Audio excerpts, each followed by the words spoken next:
I'm going to show you a bit about chocolate. I don't know how many of you know very much about chocolate at all.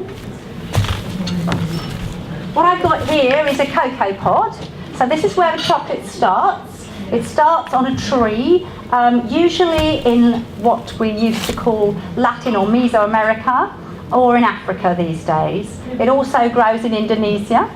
Inside a pod, you can listen to this one, you can hear the beans inside. You can have 30 to 60 beans inside a pod. This is a dried one. Before they're dried, they can be all sorts of colours.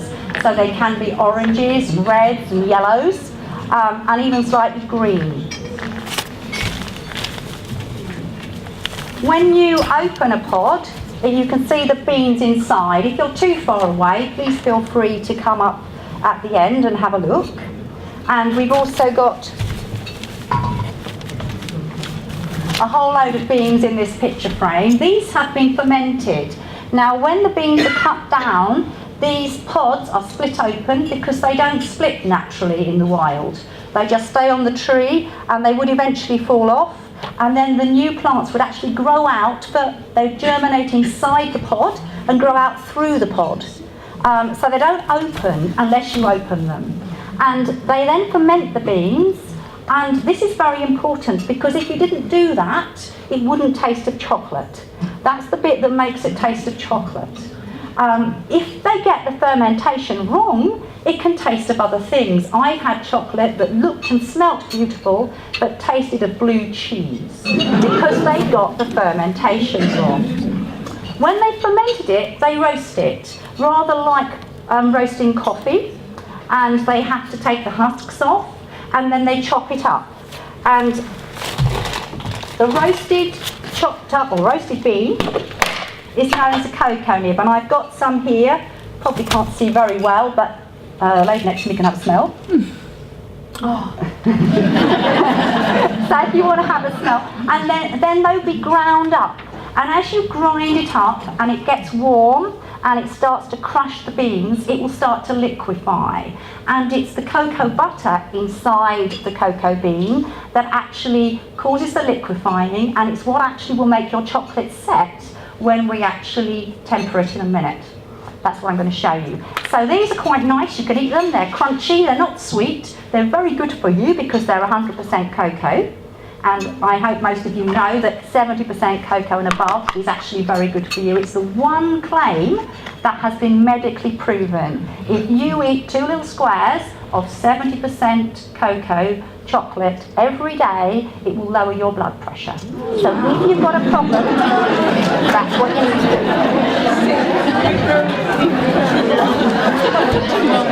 Okay, ladies. You like to be quiet because you won't hear me. I'm glad you like that idea. We've got plenty that you can purchase if you wish to. Now I'm going to show you the tempering process for chocolate, and I'm going to show you, we only do 2 particular chocolates, or maybe 3. And 2 of them are special because they have a connection with Felixstowe. I've been working with the Artisan Smokehouse here, and they've been smoking me cinnamon and chilies and things like that to use in the chocolates. And last year we got into the finals of the Academy of Chocolate Noval Port competition. This was an international competition where we had to design a chocolate that complemented a particular port that was made by de Noval, and we got through in the late bottled vintage ruby port section, and we actually made a raspberry and smoked cinnamon truffle using the Artisan Smokehouse smoked cinnamon. And the raspberries, unfortunately my mum hasn't been very well recently, and she usually grows my raspberries for me, and the ones you get from the supermarket aren't as good. So the raspberries for the competition actually came from just about every friend and allotment in Newmarket that I could find, so it was seriously local. The other one that I'm going to roll a few for you today is a honey and smoked cinnamon truffle. And that one, I use honey from a village just around Newmarket, so I've got a local supplier there as well. And again, it's cinnamon from the Artisan Smokehouse here in Felixstowe. And we're going to use different chocolates. I've got some milk chocolate here, which is a Belgian milk chocolate. And I have got some dark chocolate here, which is a single origin from Santander, which is not a bank. It's somewhere in Colombia. It's a very beautiful region. Now, you can't just melt chocolate and expect it to set. It will after about half an hour, maybe longer, but it will be streaky and it won't be glossy because you haven't controlled how the cocoa butter sets. And the important thing about being a chocolatier is to know how to control that crystallization of the cocoa butter. Now, this one I've actually more or less done, so I've stirred it in the bowl, but I will show you with my milk chocolate. So I have melted the milk chocolate in the microwave.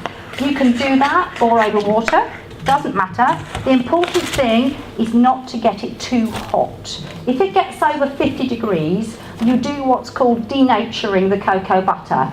To your eyes, it will go grainy and you won't be able to do anything with it. And that's what you do. So I'm going to tablier this time, which is the old-fashioned way.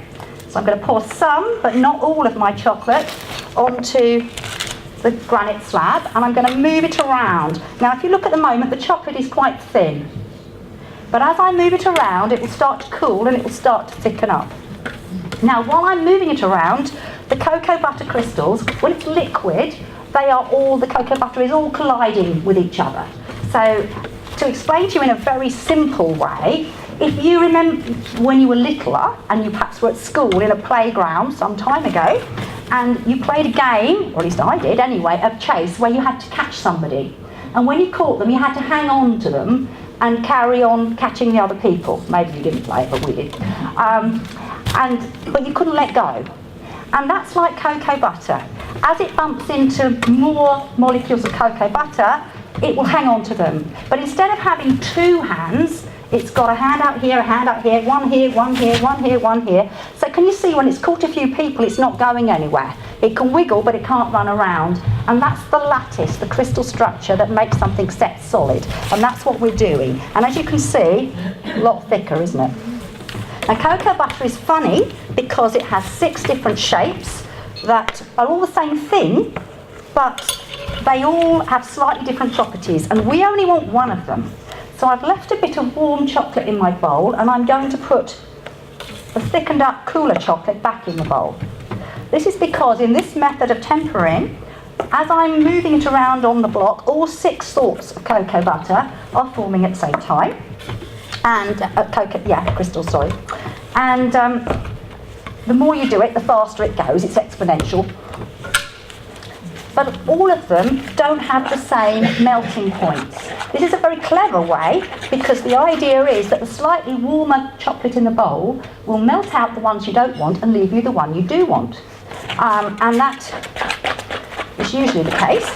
Now, I may have just let it get a little bit too thick here, so I may just put it back in the microwave for about 2 or 3 seconds.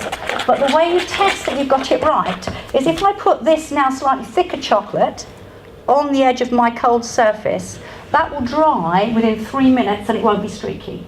So it's a really quick way of getting the chocolate to behave how it should do.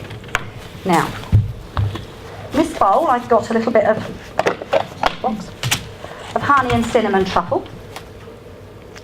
This is made with honey and cinnamon and milk chocolate, and it's a fresh cream truffle. We make a lot of fresh cream truffles, but we also make truffles that are dairy-free and based on fruit as well. So, I've rolled one. I'm going to put it down on my bit of greaseproof. You can use greaseproof or non-stick baking paper or those silicone liner things. Any of those will be fine because your chocolate won't stick to it. If I just put the chocolate on here, it's going to stick. I can make a beautiful curl on top of my cake or something, but it's not going to work. So I'm just going to roll a few of those so that I can show you how to dip the chocolate. And my actual chocolate on the board you probably can't see. Oops, there's it. But it's actually solid now. So if you poke your fingers in it, it doesn't go anywhere. Over here I've got 2 what are known as dipping forks. I always tell my chocolate classes, because we do a lot of chocolate classes in Newmarket, if you want to visit you're very welcome to have one. They are all called forks, but they all behave as spoons, and that's how it works. So what you do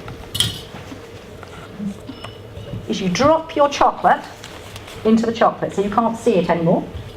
You're going to cover it up with the chocolate, and then you're going to fish it out from underneath, tap it on the surface of the chocolate. That removes the excess chocolate that would cause what's known as a foot, and then you're going to tip it down onto your greaseproof.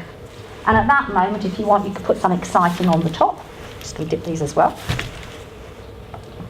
Now, this is quite a painstaking way of doing it. We like doing it this way because it gives us control over what chocolate is actually round the truffle. A lot of chocolates that you might buy at retail are exactly the same size and shape. It's because they don't do it like this. What they do is they will have a chocolate ball called a shell, and they will just pipe the filling into it, and then they will dip that. And so that's exactly the same. We do that for a few chocolates, which are very difficult to control otherwise, but not for most of them. Now I'm going to show you how to make a mould. Right, when you're going to actually do a mould, here's one I started earlier, I'll probably use this one again. These are quite hard moulds, quite solid, but it works because if you've tempered the chocolate, it shrinks when it sets, so the chocolate will fall out, which is rather useful. The first thing you have to do, is polish it with a bit of cotton wool. This just makes sure that the inside of your mould is clean. If you're making Easter eggs and you've got those thin plastic moulds, not the silicone, but the other thin ones, you can do the same thing. You can polish it with the cotton wool and it will give you a good result. The next thing you do if you've got a solid mould like this, but not with your flimsy ones, is you give it a blast with the Chocolatier's air gun. You can use a hairdryer or everybody always laughs, but Chocolatiers always use all these DIY kits, so this is what you do. The purpose of that is just to warm the inside of the mould very slightly. Doesn't want to be too hot, or else you'll find that it will take your chocolate out of temper. But having that extra little bit of warmth allows the chocolate to flow in all the crevices of the mould and you get less bubbles. So basically, so you pour your chocolate into the mould. You're going to scrape it along so it actually goes in all the holes. Then you tap it on the surface to get rid of the air bubbles. And then there's the messy bit. You can tip it upside down again.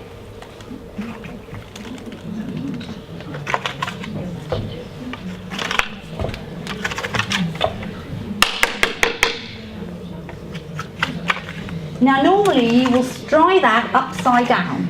So you can put it on a piece of greaseproof, but you need to let the air get to the inside.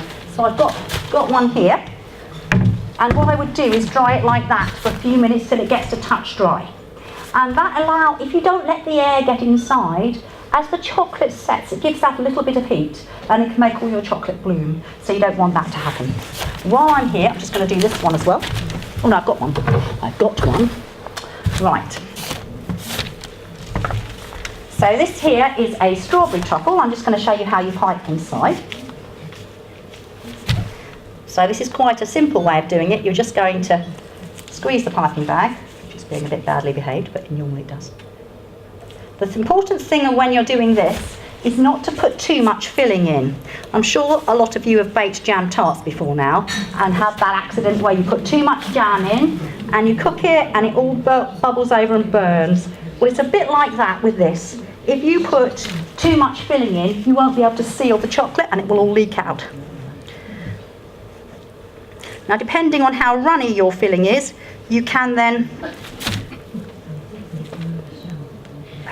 squash it down, tap it to level it, but you don't want to have any sticking up over the actual surface of the mould.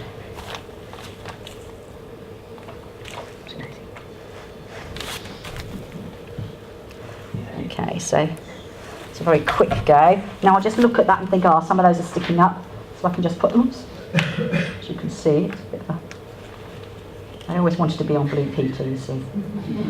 Here's one I've done earlier. Right. And then to top that off,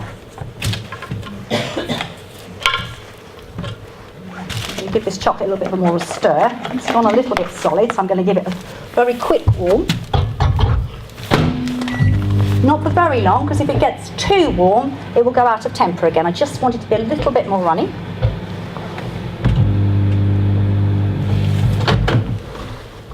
If you are microwaving chocolate, you're always better to do it on a lower power and be more patient than zap it on a high one and let it burn, because it will do. Right, so then I'm going to just pour this chocolate, which I do admit is slightly lumpy, but never mind. And then I'm going to scrape it backwards and forwards so it goes in all the crevices. Back in my bowl. And the cleaner you can scrape it, the easier you'll find it will turn out.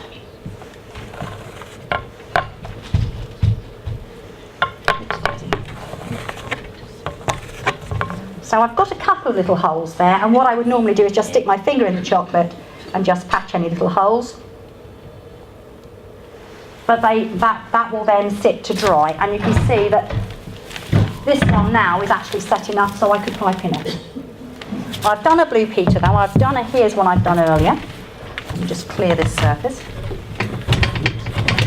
Now chocolate's reusable, so all this that I'm scraping off here, I don't have to throw it away, as long as I've kept it clean. You can re-temper chocolate about 8 times before it starts misbehaving. Right, here's one that I made earlier, so it's set properly. You can refrigerate moulds for a short while, but you shouldn't need to refrigerate truffles. Even in here, these are already well set. So everybody watching, oops, nearly, and you actually produce, as usual, it hasn't behaved, but never mind. I don't know if you can see, but these are a very high gloss chocolate. You get that because it was against the mould surface. You will never get as high gloss on one of these. Well, if any of you want to come and visit us, we are in Newmarket. There are some cards on some of the tables. I will be staying for lunch, so there will be chocolates to buy afterwards if you'd like to. Thank you very much.